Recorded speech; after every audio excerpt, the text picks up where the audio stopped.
And so at 149, we will see Bryce Shelton, 14 wins on the year for the senior from Spring Grove, Illinois. And Colin Dupill, part of that rotating cast of characters SDSU has had at 149 pounds, the Tennessee native. Now moving on to 149-pound match, wrestling for the belt, Bryce Shelton. For the Jackbirds, Aaron Shopmore. From Greenville, Tennessee, Colin Dupill.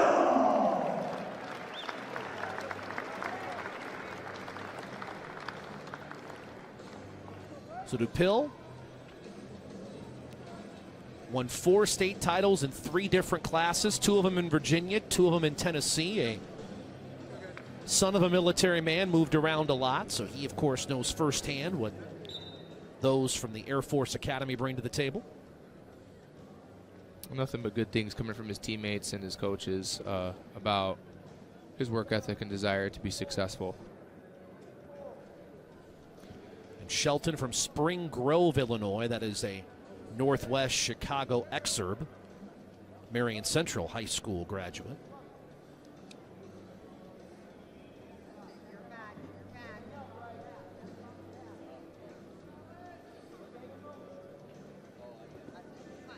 Little collar tie, lefty reach there. Dupill is pretty low center of gravity, low level attack, so you're going to see a lot of that from him. You saw 2 of them there. He's right there. See how low he's in. Big penetration step.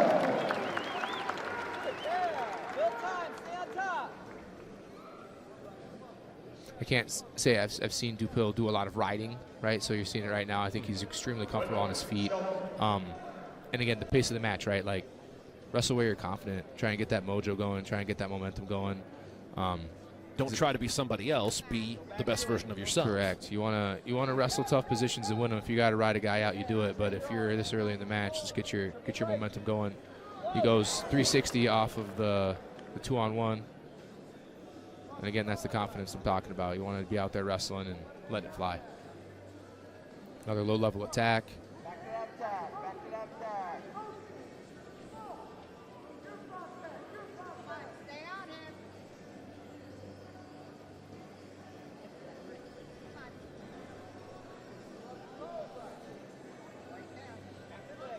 Not a real committed attack from Shelton yet. He pulled that 2-on-1, but you just see him constantly kind of reacting to Dupill. He's waiting for Dupill to do the work.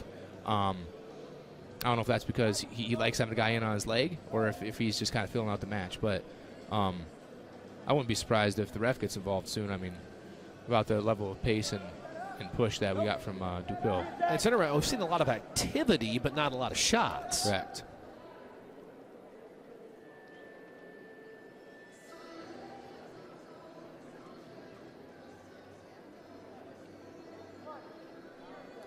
If you're either team, a takedown here would be nice to end the period, right? But a lot of action early, and you see like I said, the confidence coming from Dupill.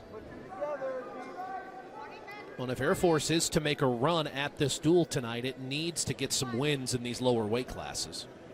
Certainly a big one coming a moment ago at 141.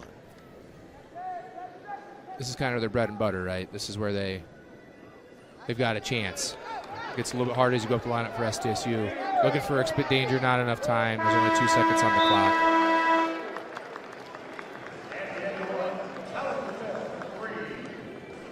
And as we get ready for period 2, here's a look at that takedown from Colin Dupill. Yeah, you saw at the start, it's that low-level attack, right? So he starts low. He's actually attacking right behind the knee. So he's not fighting the hamstring, the glutes, all the muscle of the leg. He's attacking right behind the knee, not allowing it to move, and he uses where his hand is at on the knee to pull himself in and really penetrates. That's a good attack, one that I wouldn't be able to do myself. So nicely done by Dupill. And like we said earlier, staying consistent with the fact that he's wrestling on his feet, feels comfortable there. The match has felt good, so he just concedes the one quickly to Shelton. 3-2 match.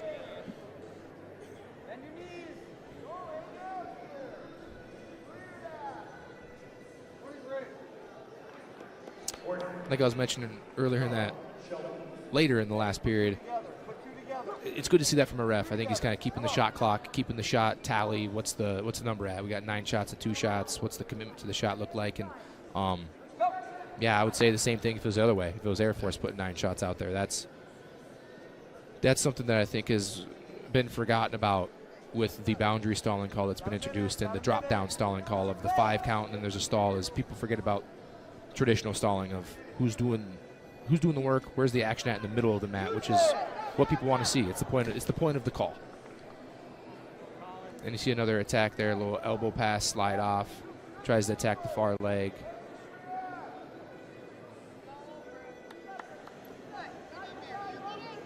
You see that low center of gravity I kind of mentioned. He follows those snaps. Like his weight follows where the pressure is going, and he's always in good position.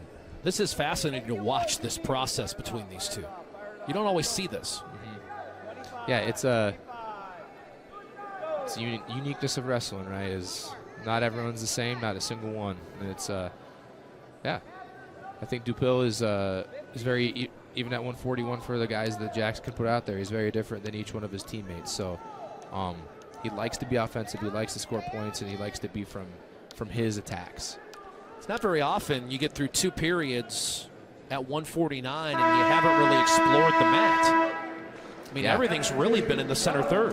Yeah, and honestly, if you're a fan, that's usually what you like to see. I have some friends and colleagues that like to see a good ride out and some good physicality on the mat, and I like to see 2 athletes getting after it, being athletic and moving around on their feet.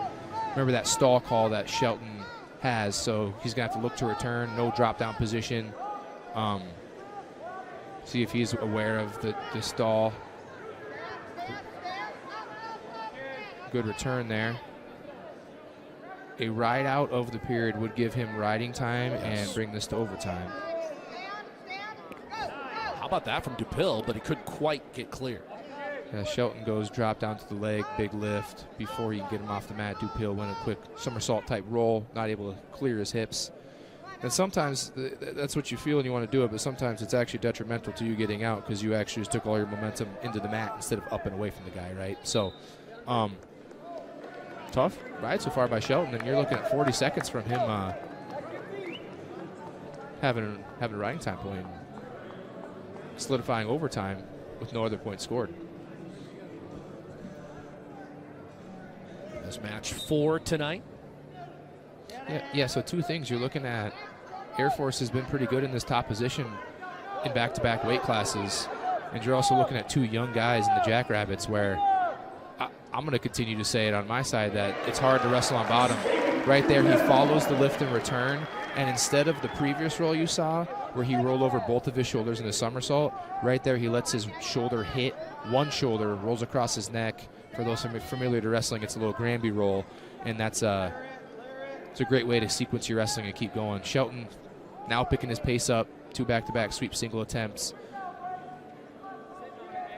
Hasn't gotten to a leg of Dupill's yet, but the funny thing about wrestling is sometimes in the last 30 seconds it looks different. Dupill follows his shot with a re-attack head outside. He ends up in waterfall position. You're going to see him probably try and put his head inside that leg, go back hook right there. He's going to pull that and step over it with his left foot for a Turk. Shelton does a good job of getting his hip off the mat so the Turk isn't there. Ooh, a kickoff position from Shelton. He's really wrestled through this. This is dangerous for Dupill. Only 5 seconds, though. He gets far ankle, and I think that's going to be just fine. Really great job wrestling that out for Shelton.